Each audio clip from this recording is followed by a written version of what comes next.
एक बार एक किसान हर कभी आने वाले आंधी तूफान, ओलावृष्टि, तेज धूप इत्यादि से परेशान हो गया, क्योंकि कभी कभी फसल ज़्यादा खराब हो जाती थी। इसलिए वो परेशान होकर ईश्वर से शिकायत करने लगा। किसान बोला, अब ईश्वर तो है, लेकिन फसल तो कब क्या चाहिए इसकी जानकारी नहीं है। जिसकी ज़रूरत भी नहीं होती है वो भी देते रहते हैं। इसलिए आपसे मैं विनती करती हूँ कि आप मुझे एक मौका दीजिए, मेरे कहे अनुसार मौसम कीजिए, फिर हम सब किसान अन्न के भंडार भर देंगे। ईश्वर मुस्कुराते हुए बोला, ठीक है, आज से तुम्हारे अनुसार मौसम रहूँगा। किसान खुश हो गया। किसान ने अगली फसल में गेहूं की बुवाई की।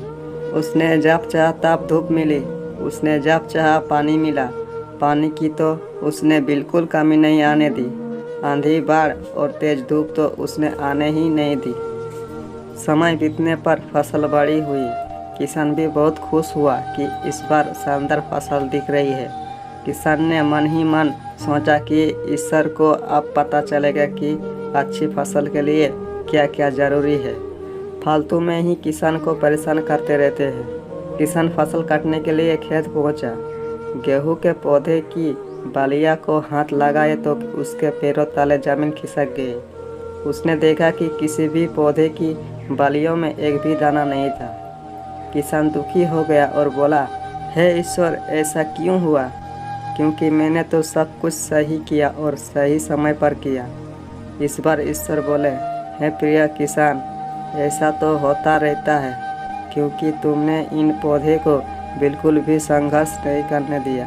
इन्हें ना तो तेज धूप में तापने दिया, ना ही आंधी का सामना करने दिया। इन्हें किसी भी प्रकार की चुनौतियों का सामना नहीं करने दिया।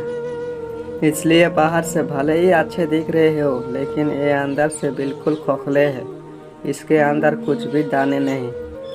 पौधे जब विभिन्न चुनौतियों का सामना करते हैं तो उनमें ऊर्जा पैदा होती है। ये ऊर्जा उनके अंदर सही सामर्थ्य पैदा करती, जिनके लिए वो बने हैं।